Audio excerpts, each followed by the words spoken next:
हमारे सहयोगी शोएब रफा जुड़े हुए हैं। शोएब, हमने सुबह से देखा कि दिल्ली पुलिस प्रदर्शनकारियों को रोक नहीं रही थी कि जिन्हें भी जंतर मंतर तक जाना है वो बिल्कुल जाएं, लेकिन उसके आगे जाने की इजाजत नहीं है। ये मनीष सिसोदिया भी अभी मुझे तस्वीर में दिखाई दे रहे हैं। मनीष सिसोदिया भी वहां पर पहुंच गए हैं। तो ये अब अभी वहां पर स्थिति क्या है शोएब, आप बताएं।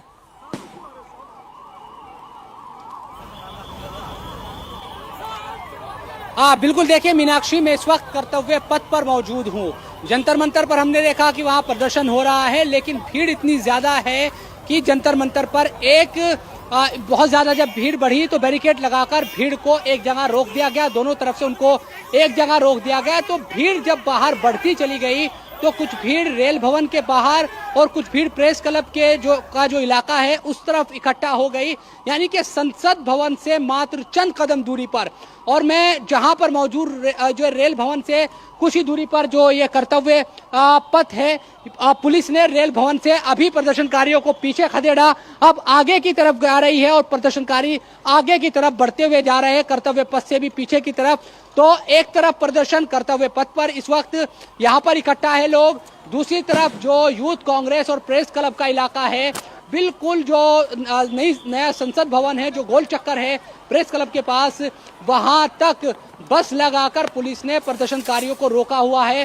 तीसरा जंतर मंतर पर प्रदर्शनकारी इकट्ठा है तमाम लोग। तो इस तरह की स्थिति है। इंडिया गेट के आसपास भी बहुत बड़ी तादाद में, देखिए वहां सामने आपको दिख रहा होगा, पुलिस प्रदर्शनकारियों को पीछे धकेलने की कोशिश कर रही है। वो चाहती है कि संसद भवन से दूर जितनी इनको ले जाया जा सके ये चले जाए, लेकिन इस हिस्से को तो पुलिस ने थोड़ा पीछे धकेल भी दिया प्रोटेस्टर को। लेकिन जो दूसरी तरफ है, जो प्रेस क्लब के बिल्कुल करीब बैठे हुए लोग हैं, वो अभी भी वहां पर हजारों की तादाद में लोग हैं और पुलिस ने वहां सड़क पर ही दो बसें लगा दी है ताकि प्रोटेस्टर आगे ना बढ़ पाए। और देखिए किस तरह से, चाहे वो वाटर कैनन की गाड़ियां हो या फिर जो दूसरे वाहन हैं उनका इस्तेमाल किया जा रहा है। देखिए अब ये भी गाड़ी आगे जा रही है। हमने कुछ चप्पल या कुछ जूते भी सड़क पर देखे। जब भगदड़ मची तो रेल भवन के सामने भी, यहाँ भी कई लोग नीचे गिरे और फिर पुलिस ने लोगों को आगे की तरफ बढ़ाया। तो ये स्थिति है संसद भवन के बाहर दिल्ली में।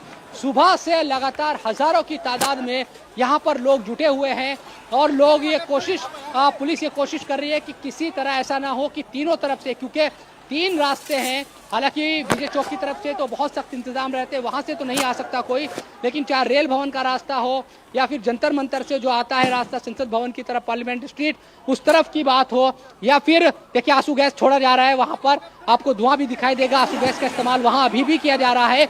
और अब जो सेना भवन है वहां तक प्रोटेस्टर उस तरफ पीछे की तरफ धकेला जा रहा है पुलिस द्वारा।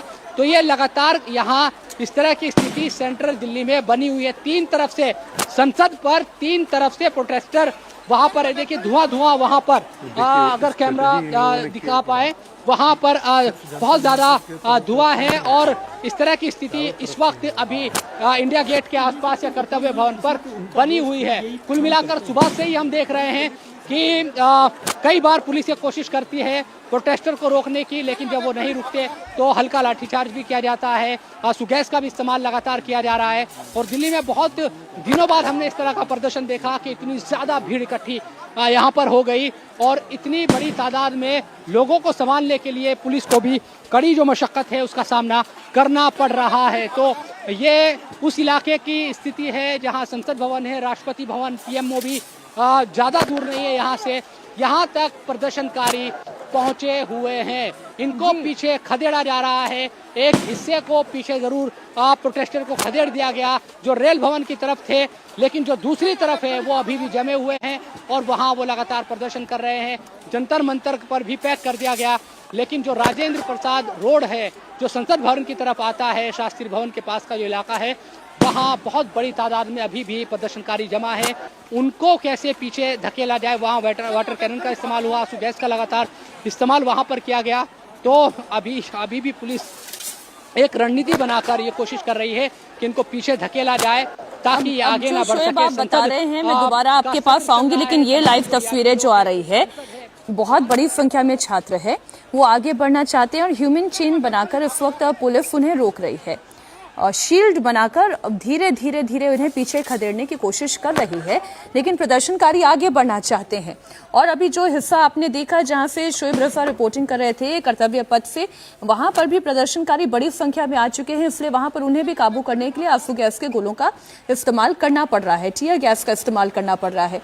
तो स्थिति ये है, जो अभी अभी हमारे साथ दर्शक जुड़ रहे हैं उनकी जानकारी के लिए बता दूं, प्रदर्शन का जो एजेंडा था कि सरकार बात सुने, और इसलिए सोनम वांगचुक अनशन पर बैठे थे, इसलिए अभिजीत दीपके ने भी अनशन तब शुरू किया जब सोनम वांगचुक को अस्पताल ले जाया गया। अब ऐसे में जब सोनम वांगचुक अनशन खत्म कर चुके हैं, अभिजीत का अनशन खत्म हो चुका है, एक टीम जाकर बात कर रही है जेपी नड्डा से, सरकार के साथ डायलॉग शुरू हो चुका है, फिर भी ये प्रदर्शन क्यों नहीं रुक पा रहा है? ये छात्र आगे क्यों संसद की तरफ, या छात्र कहें या प्रदर्शनकारी कहें, ये क्यों आगे संसद भवन तक कूच करना चाहते हैं? ये एक बड़ा सवाल है। अब इसके पीछे जवाब ये दिया जा सकता है कि कोई है ही नहीं समझाने वाला, कोई नेतृत्व है ही नहीं, कोई लीडर है नहीं जो ये बता सके कि डायलॉग हो रहा है और अब आप आगे बढ़ना बंद करते, यहां से इस प्रदर्शन को खत्म किया जाता है, या फिर आप जंतर मंतर पर एकत्रित हो जाएं अगली जानकारी आने तक। तो ये अभी कम्युनिकेशन है ही नहीं इन प्रदर्शनकारियों के बीच में, इसलिए ये आगे तक बढ़ते जा रहे हैं। अब उसके वजह से जो चैलेंज आ रहा है पुलिस के सामने कि वहां पार्लियामेंट तक जाने वाले जितने रास्ते हैं उन सबको इन प्रदर्शनकारियों ने चोक किया है। अब एक तरफ से कहीं से भीड़ आगे बढ़ती है तो वहां पर आंसू गैस के गोले दागे जाते हैं, रेल भवन वाले रास्ते पर तो प्रदर्शनकारियों को हटा दिया गया है। तो अब जहां कर्तव्य पथ के पास से जो रास्ता गुजरता है वहां पर शोएब रिपोर्टिंग कर रहे हैं, वहां पर इतनी भीड़ एकत्रित हो गई है। अभी मुझे जानकारी नहीं है कि ये जो लाइव तस्वीर हम दिखा रहे हैं ये एग्जैक्टली कौन से पॉइंट की है। आसपास की कुछ इमारतें दिखेंगी तो विजय जी फिर एक अंदाजा लग सकता है, लेकिन फिलहाल इस तस्वीर को देखकर बिल्कुल अंदाजा नहीं लग पा रहा है कि एग्जैक्टली ये कौन से पॉइंट की तस्वीर है। बस सब आगे बढ़ जाना चाह रहे हैं।